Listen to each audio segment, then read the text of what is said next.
యేసుక్రీస్తు నామంలో పరిశుద్ధాత్మ ఆశీర్వాదాన్ని ప్రతిరోజు పొందుకుంటున్న ప్రతి ఒక్కరికి హృదయపూర్వక వందనాలు తెలియచేస్తూ ఉన్నాను. ఈరోజు పరిశుద్ధాత్మ దేవుడు మనకిస్తూ ఉన్న వాగ్దానము సామెతల గ్రంథము 30వ అధ్యాయము 7వ వచనము. దేవా, నేను నీతో 2 మనవులు చేసుకొనుచున్నాను. నేను చనిపోవక ముందు వాటిని నాకు అనుగ్రహింపుము. వ్యర్థమైన వాటిని, అబద్ధములను నాకు దూరముగా ఉంచుము. చూడండి, ఈ యొక్క సొలొమోను రాజు అడుగుతున్న మాటలు, దేవా, నేను నీతో 2 మనవులు చేస్తున్నాను. నేను చనిపోక ముందు వాటిని నాకు అనుగ్రహింపు. వ్యర్థమైన అబద్ధపు మాటలు పలకవద్దు. వ్యర్థముగా చాలామంది జీవితంలో ఈ యొక్క వ్యర్థమైన మాటలకి సమయం ఎక్కువ ఇస్తారు కదా. ఎంత సమయం ఇస్తారో, ఉదయం లేచిన కాండి వ్యర్థమైన మాటలు నోటికి అన్ని ఇష్టం వచ్చిన మాటలు మాట్లాడుతుంటారు. మనమంట మాట్లాడే ప్రతి మాట అక్కడ పరలోకంలో గ్రంథంలో లిఖించబడుతూ ఉంటుంది. నువ్వు ఏ మాట మాట్లాడుతున్నా ఆ మాట అక్కడ ముద్రించబడుతూనే ఉంటుంది. మనం మాట్లాడేటప్పుడు బహు జాగ్రత్తగా మాట్లాడాలి. వ్యర్థమైన మాటలకి సమయం ఇవ్వద్దు. మన నోట వ్యర్థముగా పలికినట్లయితే మనలో ఉన్న దేవుని శక్తిని కూడా కోల్పోతూ ఉంటాం.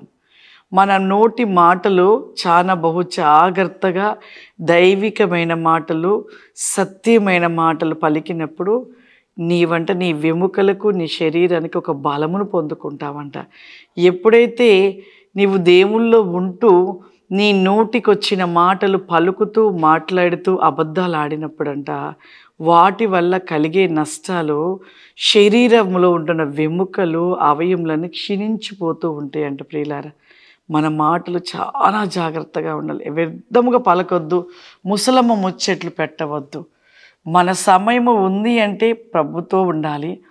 ఎవరితో మాట్లాడుతున్నామంటే ప్రభు యొక్క మాటలని మనం పలుకుతూ ఆ యొక్క వారిని కూడా బలపరిచే వారిగా ఉండాలి. అందుకే ఈ నోటితోటే ఏదైనా వచ్చేది. మన నోరు మంచిగుంటే ఊరు మంచిగుంట అంటారు, పెద్దలు అంటుంటారు. కాబట్టి నోటి మాట బహు జాగ్రత్తగా. అందుకే ఇక్కడ ఏమంటుండే, నేను చనిపోక ముందు వాటిని నాకు అనుగ్రహించుము 2. ఇంకోటి, పేదరికమైనను ఐశ్వర్యమైనను నాకు దయచేయకుము. ఎంత గొప్ప మాట. మనం ఏమడతాం చెప్పండి? ఫస్ట్ పేదరికం గురించి అంటామా? ఐశ్వర్యవంతులం కావాలయ్యా, ధనము కావాలయ్యా, గొప్పోలమైపోవాలయ్యా, గొప్ప ఐశ్వర్యవంతులుగా ఉండాలయ్యా అని మనం అడుగుతూ ఉంటాం. ఎప్పుడైతే ఆ ఐశ్వర్యం దేవుడు ఇచ్చాడు అనుకోండి, అప్పుడు ఏం చేస్తాం? మనం అసలు దేవుడిని మర్చిపోతాం. ఇక అసలు దేవుడు వైపుగా మన మనసు ఆలోచన ఉండేది. దేవుడి దగ్గరికి వచ్చేవారు ఎవరు అంటే, రోగము తగ్గని వారు, బాగోలేని వారు, ఆర్థిక సమస్యలు, అనేక సమస్యలతో ఉన్న వాళ్ళు వస్తారు. ఎప్పుడైతే దేవుడు అయ్యో నా బిడ్డలు ఏడుస్తూ వచ్చారు కదా నిస్తే, వెంటనే ఐశ్వర్యాన్ని బట్టి ఇక దేవుడి వైపు కూడా చూడరు. రోగం తగ్గిపోగానే దేవుడి వైపు కూడా చూడరు. కానీ ఇక్కడ అడుగుచున్న ఈ మాటలను వింటుంటే అసలు ఎంత హృదయంలో ఇది అనిపిస్తుంది. ఈ స్థలంలో నిజంగా ఆ మాటలు వింటుంటే ఎంత అనిపిస్తుంది అంటే, మరి సొలొమోను రాజు గారు మాట్లాడుతున్న మాటలు ఎంత అడుగుతుండు. వ్యర్థమైన మాటలు నా నోటు ఉండొద్దయ్యా, అబద్ధములు నా నోటు ఉండొద్దయ్యా, ఈ 2 ఉండొద్దు అంటాడు. ఇంకోటి ఏమంటున్నాడు? పేదరికమైనను ఐశ్వర్యమైన నాకు వద్దంటున్నాడు. తగినంత మాత్రమే నాకు దయచేయి. అది కూడా చూద్దాం కింద. తగినంత ఆహారము నాకు అనుగ్రహింపుము అంటుండు. సరిపడంత నాకు చాలు, ఎక్కువ వద్దు, అసలు లేకుండా నన్ను చెయ్యొద్దు అని అడుగుతున్నాడు. మన జీవితంలో కూడా ఈ లోకంలో ధనము, ఆస్తులు, అంతస్తులు ఇవన్నీ వ్యర్థమైనవి. దేవుని ప్రేమను కలిగి దేవునితో ఉంటే చాలు. ఈ లోకంలో వ్యర్థమైన వాటికి సమయం ఇవ్వద్దు.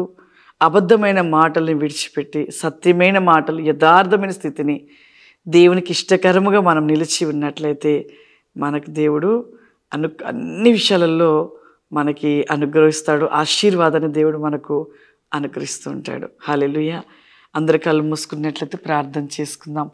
సర్వశక్తివంతుడ దేగల తండ్రి, నీకు వందనాలు చెల్లిస్తూ ఉన్నాను. పరిశుద్ధాత్మదేవ, నీ యొక్క వేకమైన కృపరి కాసి కమాందిరి స్టెల్ బి గోబ్రి ఖాందిరి స్టెల్ బి గోవా షూరిల రాందిరి కోలిరి కవర కమాందర దేవా ప్రతి వేకంగా ప్రభు పరిశుద్ధాత్మ ఆశీర్వాదమును చూస్తూ పొందుకొనుచు ప్రతి దినము వెలిగించబడుతున్న బిడ్డల ప్రభా ఈ ప్రోగ్రాము చూస్తున్న ప్రతి బిడ్డలు ఇంకను బహుగా వెలిగించండి, మీరు దీవించండి, ఆశీర్వదించండి.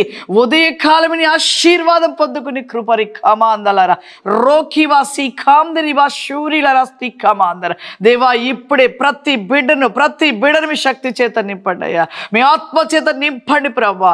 ప్రతి వేకమైన మీ కార్యముల వారి పట్ల జరిగించమని అడుగుతున్నానయ్యా.